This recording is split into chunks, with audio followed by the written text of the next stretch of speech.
So, what I got working on right now is I'm cooking some chicken, some onion, and over here I have rice.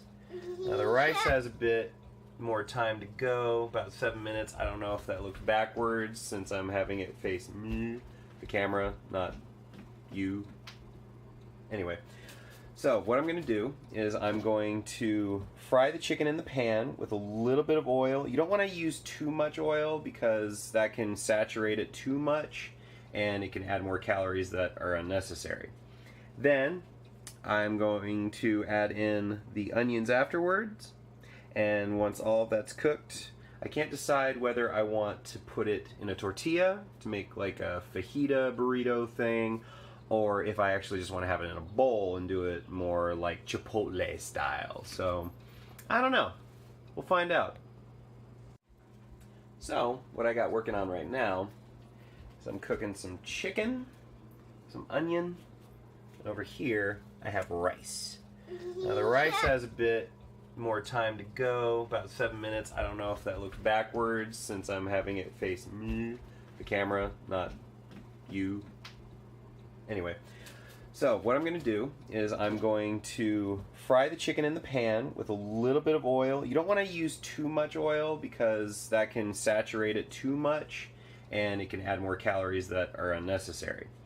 Then I'm going to add in the onions afterwards, and once all of that's cooked, I can't decide whether I want to put it in a tortilla to make like a fajita burrito thing, or if I actually just want to have it in a bowl and do it more like Chipotle style. So, I don't know.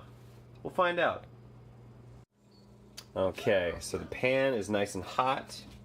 For my stove top, I've got like these glass little stove tops, and I'm cooking mine at a 4 heat. So if you have something that's very similar to this, looks like a HG G8. I don't even know what that is. So anyways, so I'm going to take the chicken. Make sure you have clean hands when you do this. And we're going to drop it in nice side first. You're going to hear that nice sizzle. Okay. Now, there's 2 ways you can go about this. You can either leave the top, this little pot top, you can either leave that off and just let it cook like this, or you can add it on, and what that'll do is that'll build up some steam underneath and it'll kind of help cook around the chicken. It just depends on what kind of consistency and how quickly you want it to cook. I like to save that for the end part because I want to get a really nice sear on the bottom of this. You can move the chicken around a little bit. Doesn't really make too much of a difference, but what you don't want to do is have the chicken get stuck. Yeah, you don't want to do that. So do you guys care about cooking tips? I don't really know. There seem to be a lot of YouTubers out there that already do cooking tips, and they have a much better setup than what I'm working with.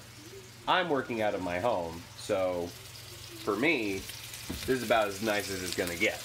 I do actually work in a restaurant called Ben's Tune Up. It's in our downtown area. Not telling you where. Anyways, so that's where I work. I work as a dishwasher. I can also do some of the cooking. I don't know all the recipes though, and I've almost been there for a year, so it's nice. It works for me. I like doing things my way rather than another person's way most of the time anyway. So, after I'm done with this part here, then I'm going to season it a little bit. I don't like to season it too soon because for me, it can actually make it messy in there, and I'm not really about that. I'm going to be looking at myself, how I see it, and then I'm going to be looking at the camera right here because I'm getting used to this. I'm not really used to filming myself and being like, hey, what's going on? So, yeah, fun. Okay, so chicken's been on there for a little bit. I want to show you something. See the coloration on there? That's really, really good.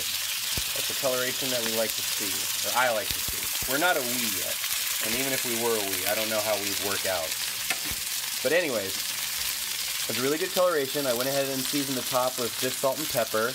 I do have a seasoning that I've really fallen in love with, and I get it at Walmart. It's Weber garlic habanero. And they put it a little bit above average on the heat scale. I don't even think that's like a legitimate heat scale, to be honest with you. But it's a really good seasoning. It's really nice. Now that I've got that coloration, that's my son Jack, by the way. He's a crazy kid. He's only 5 years old. Cute kid. Anyway, so we got that great coloration there. So now's the time that we're going to flip it. So we can start getting a similar coloration. And I'm going to leave this on, I don't know when that switched over to 215. But I'm going to let that sit there for a little bit before I put the top on. And then when I do put the top on, I'm going to kill the heat. Although an interesting fact, for my stove, it will not turn off if I turn it this way. I have to go all the way to when it's off to the off position, in the opposite direction. It's weird. I don't get it. But yeah, so that's basically going to be my lunch for today. It is a late lunch because I'm a weird eater. My wife and I, we are trying our best to lose weight. And I think I've actually lost... I think I've actually lost about 10 pounds, which is pretty good for me. But the best part is I've been keeping it off, and that's the most important thing. What you want to do when you're losing weight, from what I found, is you want to find processes by which it takes time to lose the weight. Because for people who go out there and they tell you, you can lose weight in 2 weeks, you can. You can lose weight in 2 weeks. But here's the problem. After that 2 weeks, because you didn't develop those habits, you're just going to go right back to what you were doing, and you're going to regain the weight, and at worst, you're going to gain more weight because you're thinking to yourself, oh, this wasn't worth it, oh, it's horrible. But no, I don't do that. I'm trying to learn, I'm trying to grow and develop. I'm pretty sure there's a shadow that goes across my face whenever I do this, because I'm not a professional. Not yet, anyway. Hopefully one day I'll get there, and that'll be great. I'll be able to pick up too much information. Anyways, so thank you for joining me while I'm making my lunch today on this beautiful May day. I mean, look at that. It's a gorgeous. And the mesh is kind of messing up the shot there, but no, we fixed it. We're correct. We're good. We're good. So good. Dance! Anyways, so once again, thank you so much for hanging around with me, and hopefully we'll see you soon. Bye.